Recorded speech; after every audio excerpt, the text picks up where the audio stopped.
Well, it is my favourite time of the day, and I've got to say this is probably my favourite time of the week, actually. My next guest, she's not a stranger to the show. It's great to have her back. She is best known in the wine industry for her expertise and passionate reviews. She's been an influential voice in wine journalism, contributing to many publications and providing wine enthusiasts with insights into the best bottles from New Zealand and abroad. Welcome back again, the lovely Mary Blair. How you doing? I'm good. I've just been waiting for you to be here. Do you know, I've realised we haven't talked since like before Christmas. Hey! Yeah. Oh, no. Oh, you mean on air? Yeah. Oh, gosh, was it that long? Because I remember why, because you remember the last time we were chatting about the Lindar Special Reserve, and I was like, I'll drop you over a bottle. And I was like, I actually brought it with me this time. So it's been a while. Oh, my gosh. I know. No, too long. The year's just flown by already. Too long.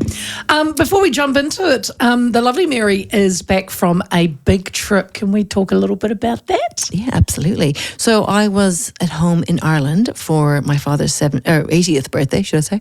And it was amazing. Yeah, we were in Ireland. Went to the UK first because my son, who's only 4, is a bus enthusiast. Enthusiast. So as you are at 4, like, you can only be excited about it. No, but he really loves Yeah, the he's mate, obsessed with buses, which is good. and planes and Cute. trains. And Yeah. So we went to London, and my parents came over. We had his little cousins, and we had a little few days there. And then we were in Ireland for my dad's birthday, which was amazing. But it was a lot of family. You know, there's a reason why I live on the other hemisphere. You know, but it was wonderful. And then, your dad and your boy got the same name, so that would have been fun. So my son was born on the 15th of March, and my dad's birthday is on the 17th of March, So and they're you went, both why called not? Tom. Yeah. Yeah. So we had the 4th birthday party and then the 80th birthday party. So it was a lot of cake. I know. There was a lot of Mary cake. came in and she said, I said, how was the trip, babe? And she goes, I think Tom got about 7 birthday cakes. Yeah, he did. Just had the Everyone best was time. like, we'll do a little birthday cake for Tom. And so he was thrilled. And then when it did we had a big party for my dad, and of course his name is Tom too. So when they were singing happy birthday to him, my son was in the middle of it going, this is great. I don't know who these people are, but this cake is massive. And then we came home, and we went to Singapore on the way home, which was fantastic. And it was great. But it was really interesting. While I was there, I was very much keeping an eye, because busman's holiday, can't help yourself. Yeah. Every supermarket, every wine shop, I'm always looking for New Zealand wines and stuff like that. But it's funny, it's very hard to find red New Zealand wines. But of course, Sauvignon Blanc, particularly Villa Maria. Villa Maria, I think got a really good hold on international market. everywhere. Yeah, it's really That's interesting. good. Yeah, it's great. So yeah, Was that Ireland and Singapore, or was it just? Ireland, the UK, and not so much in Singapore. I saw more variety in Singapore, but whoa, the price. You know, something you'd pay $20 here for would be the equivalent of $80 or $90 there. No, that's so I gets you was every just time, eh? like, as much as I love you, I'm not paying that. I'll have a beer or a cocktail. I was like, gin and tonic, please. Gin and tonic will work. But it was wonderful. But yeah, back into it now. Oh, good. Back Well, it's into lovely Ireland. to have you back Thanks. home. Look, we've got a few things to get to, but I will start with declining wine consumption, apparently, both in New Zealand and offshore, is forcing some Marlborough growers to leave grapes unpicked this season. Yes. The year ending June last year, New Zealand wine exports saw a 12.2% drop in value and a 13% drop in volume.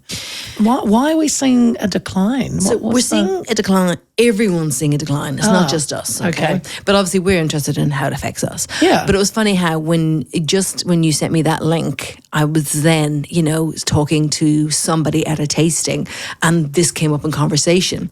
And obviously I want to preface this as pure gossip. That's pure gossip. The pure gossip. No. But the chat is, so what this person told me is he estimates that 40% of Marlborough grapes are left unpicked or left on the ground. So there's a couple of ways you can do it, right? To waste away. Yeah, so the birds have a field. They take the nets off, and the birds are like, woo! Nice. So best case scenario is pick them and take them away, and whatever, compost them. Yeah. But next best is to pick them and drop them, so leave them on the ground and they'll compost. Okay, That's also good. naturally. And the next least favourable is to leave them on the vine. It's not as good for the sort of the biome, the sort of environment of the wine, but picking them costs money. Yeah, of course. So if you're not going to sell it, why would you pick it? Yeah, Do you know what I yeah, mean? And makes ultimately, because wine drinking and alcohol drinking in general is in decline, supply versus demand, times are tough. Cost of living crisis doesn't seem to be going anywhere. It's certainly been around for a while. Yeah.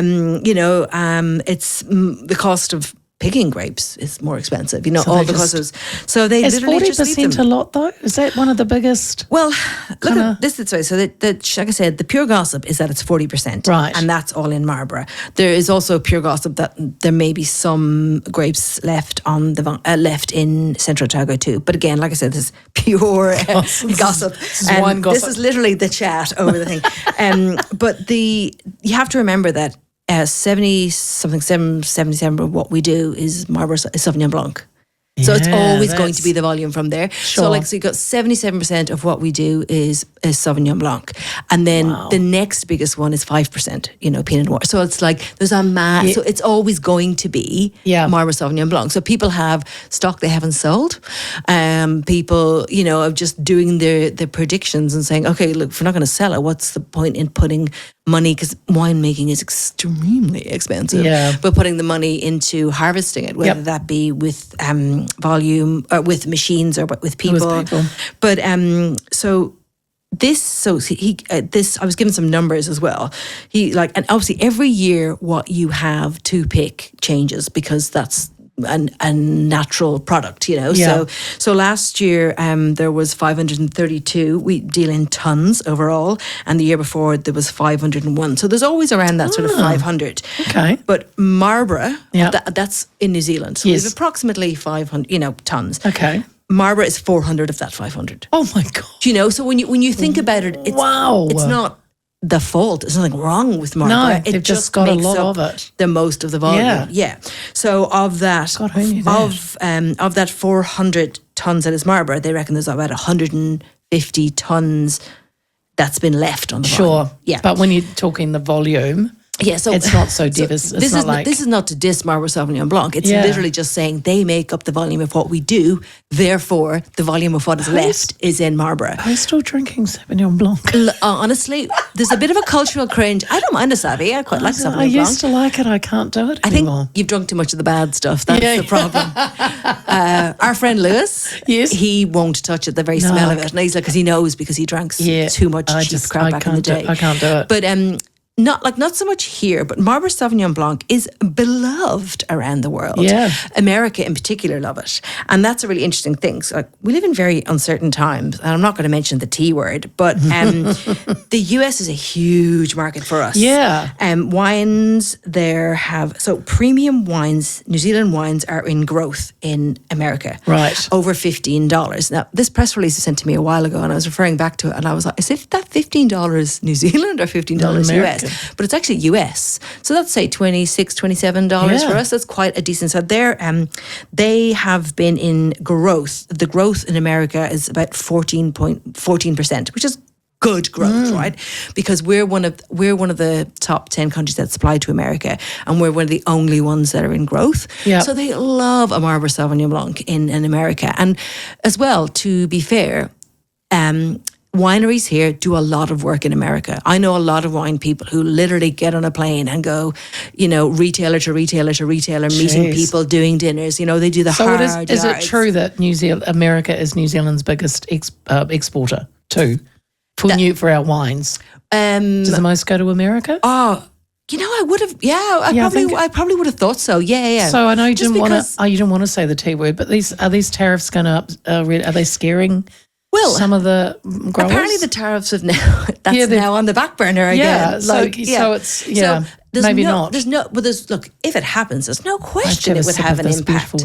Because you also have to remember that America grows its own wine. Like, they don't make a Sauvignon Blanc, but they'll make an equivalent of a, zesty, zingy, whatever. It's not the same. But if you're in the supermarket and it's cost of living crisis, then obviously there's a huge economic impact on particularly people who are less well off in America. Yeah. Well, those are the people who are reaching for, a nice, affordable glass of Sauvignon. You know what I mean? Yes. So if that's 10% more expensive, they're going to go for something else. Correct. There's no question tariffs will have an impact if they ever happen. It was funny because I was talking to someone yesterday and I was like, well, these tariffs, and he's like, oh, that's not happening anymore.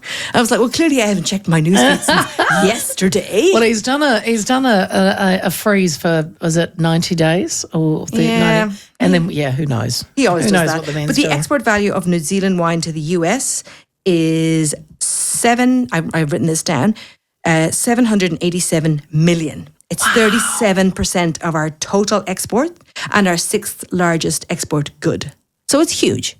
So there's no way that wouldn't have an impact. Do you know what I mean? Yeah, We've got less money. People in America have less money, and then the thing that they love about us has become more expensive. Yeah. You know what I mean? Yeah.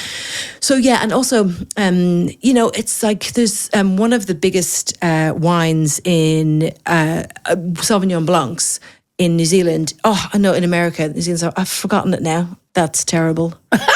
It's totally. Was it a New Zealand wine? It was a New Zealand wine that was sold, and it was somebody's name, Kim Crawford. Crawford. Well done. Kim Crawford. Like, that is huge in America. It's not owned by Kim Crawford anymore. It was bought by Constellation, but that is massive. And they keep the name. Yeah, and that very much sort of sets the standard for New Zealand Sauvignon Blanc. I like Kim Crawford. Yeah, so that's so it is. We have a bit of a cultural cringe around Sauvignon Blanc, but the rest of the world bloody loves it. So get over it, Leah. Yeah, get over it, Leah. Get over it. And it's keeping our wine industry afloat. I'll stop then. So hang on, I was wondering where I was going to go. I don't know if I'll ask this one then. You've come back from overseas. That's what I want to ask you. You've been on many flights. Because I always find it interesting what they serve on flights. Oh, yeah. The wines. And I thought, well, Mary's going to, she would, you'll take note of what you're offered. Totally. And what was it like? Was it cringeworthy? Was it a couple of nice ones? Well, I have to be honest. One piece. I fly economy. So. Oh no! Yeah. So that's first of all. We're gonna just get that out of the way. So if you're not turning left, it doesn't matter. Slightly different world. Yeah, I actually think I went on a bit of a gin and tonic thing on holidays. Oh, okay. But so the wines that I'm most familiar with are the Air New Zealand wines, right? Because Air New Zealand, because we're a winemaking company, Air New Zealand are very, very proud of the fact that they take the best of Aotearoa to the world, literally. So the wines that are served on Air New Zealand flights are chosen every year by a panel of New Zealand's finest palates. I'm talking the masters of wine and our only master sommelier, Cam Douglas. So they get together every year, and they invite submissions from wineries, and just because you were picked last year does not mean you're picked next year. Yeah. Wow, tough. Tough audience. And it is, and also, and they're really proud of it, and it's a really big deal. So they blind taste, all blind tasted about 500 wines to find 50. Okay, so it's pretty elite, and they do it mid-year for the next year. But I did a bit of Googling. I'm like, how much wine is drunk online? So in thousands of litres, Air New Zealand serves 62,000 litres of Sauvignon Blanc every year. So that's 82.6 thousand bottles. So to get picked is a big deal. Jeez. 59,000 litres of Pinot, 53,000 litres of Chardonnay. And this is in the 1 year. This isn't a year. Yeah, that's all of one. So, but like, think about it. How many? When I fly, I make a dent in that. Yeah. Some of those liters will be mine. Just keeping that economy afloat. That's why we love you. I'm thinking of New Zealand.